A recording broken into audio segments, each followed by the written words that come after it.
औ गिबि गिबियावनो नोंथांमोननि रादाब नायग्रा गासिबो आइ आफामोनखौ आं आंनि गोसो गोरबोनिफ्राय खुलुमनायखौ जासिहरबाय। आंनि सिनायथिखौ आङो होग्रोनो सानदों। आंनि मुङा हिरकज्योति मोसाहारि। आं बड'लेण्ड मुलुगसोलोंसालिनि बारग' आफादगिरिमोन बुसुनि। थ' दिनैनि दिनावहाय जों गासै लाइमोनफ्रा 51 जन जोङो जइन जाफैदों सार रनजितनि माबायावहाय रेसिडेन्सआवहाय। थ' बिनि जइन जानायनि मेन उद्देশ্যआनो जादों जेनेबा मा होनगोन जिहेतु जोंनि इउपिपिएल सरकार प्रमद बर' सार दैदेननाया माने मोनसे ओरैबायदि स्पिडजों खामानि मावगासिनो दङ जेखौ जों बुंनांगोन दिनैनि दिनाव 5G स्पिड होननानै। थ' जों खोब मोजां मोनदों आरो बिनि गेजेरजोंहाय जों बेखौ बुंनांगोन जे जेनेबा सारमोननि जिथु मोनसे मिशन एन्ड भिजोना बांसिन इउथ्सफोरखौहाय माने गोजौ थाखोसिम लांनाय, माने हिउमेन रिसर्स मोजां मोजां क्रियेट खालामनाय दिनैनि दिनावहाय बेफोरबायदि नोजोर होनायखौ जों खोब नुबोबाय थादों।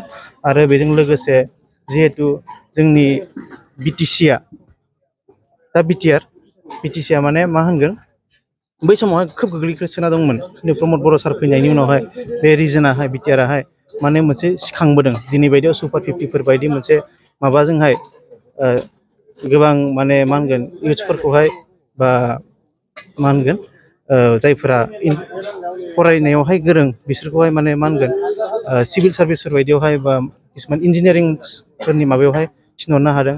आरो बेजों लोगोसे जों बेखौबो नायनांसिगोन इन फिउचार जोंनि बर'फोरनिफ्रायबो सोरबा मोजां मोजां आरोबाव इन्जिनियार्सफोर ओंखारलांनो हाबावगोन नामा, जों बेखौ खोब मोजाङै जों माने मा होनगोन सानखांनानै जों हाबफैजोबदों आरो गासैबो। माखासे साननो हनो गोरों मानसिफ्रा दङ फरायफुबाय थानाय समावहाय फरायसाफोरखौ फरायनानैनो माने जिउखौ साक्सेस खालामो। नोंथांमोना दा दिनै जबदान जाफैबाय। दा नोंथांमोना जबदान जाखांनायनि उनाव नोंथांमोननि केरियारखौ बबे लामाजों लांगोन? केरियार मिन्स बे सासे मानसियाहाय 18+ जाबानो बेहा भटारशिपनि मोनसे राइट्स दङ, नङा होमबा?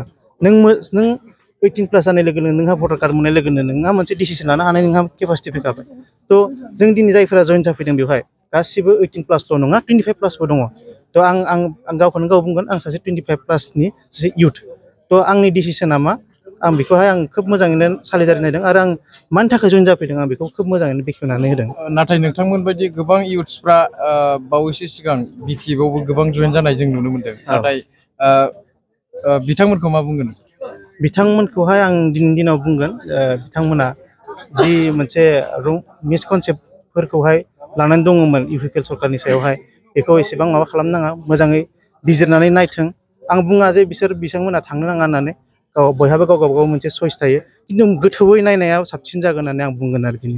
निस्सय जुदि जोंखौ अपरसुनिटि होयोब्ला सोलोंनायजों लोगोसे जों खामानि मावगोनखौ जोङो आसा। बेंटलनि बे रनजित बसुमतारी इएमनि न'आव जे जयनिं हाबाफारि, बे हाबाफारिया एसे आगोलाव जोंहा जानानै थांबाय। जोङो जे जयनिं दिनै होनाय बियो गासै 50 जननिबो बारा बेयाव जयनिं जादों। आरो बेयाव जाखिनि बिथांमोनहा जयनिं जाफैदों फ्राय गासिबो लेखा गोरों, माने सोरबाया मास्टार डिग्री फरायनाय बा सोरबाया ग्रेजुवेट जानाय, थिग बिदिनो गुबुन गुबुन डिपार्टमेन्टआव बिथांमोनहा मास्टार डिग्री फरायनाय बिथांमोनहा बेयाव जयनिं जाफैदों। आरो बिथांमोनहा गावसोर जयनिं जाफैनायनि जे खारन, जे मा उद्देশ্যनि थाखाय बिथांमोनहा जयनिं जादों बेखौबो स्पस्त'भाबै बिथांमोनहा बुंदों। जे बिथांमोनहा बुंदों जे थांनाय 17 बोसोराव हाग्रामा महिलारि बिथांनि दैदेननायाव जेरैबायदि बिथाङा लाइमोनफोरनि थाखाय साननांगौमोन, समाजनि थाखाय जेरैबायदि साननांगौमोन, जोंनि ओनसोलखौ उन्नति खालामनायनि थाखाय जेरैबायदि साननांगौमोन बा मावनांगौमोन, बेखिनिखौ बिथाङा मावनो हायाखै। दा बिथांमोनहा बे 3 बोसोराव जे प्रमद बर' सारनि दैदेननाय जे इउपिपिएल सरकार, बे 3 बोसोर बिथांमोनहा अबजार्भ खालामदों। आरो 3 बोसोरनि गेजेराव माने बिथांमोनहा जेरैबायदि आसा खालामदोंमोन बेखिनिखौ हयथ' 100% मावफुंनो हायाखैब्लाबो माने प्रसेसआव दं, मावबाय थादों, बेखौ बिथांमोनहा फोथायदों। जायनि थाखाय बिथांमोनहा लोब लोब जयनिं जाफैदों। आरो बे जयनिंआ दिनैल' नङा, माने एसे आगोलनिफ्रायनो जोंहा जयनिंआ जाबाय थादों। आरो फैबाय थानाय समाव गाबोन समफोरबो जोंहा बुहुत नेता गुबुन गुबुन अर्गेनाइजेसननि, बुंनो थाङोब्ला बिएसइउनि जायफोर बिथांमोनहा माने जयनिं जानो थाखाय बिथांमोनहा जोंजों जगाजगआव दं।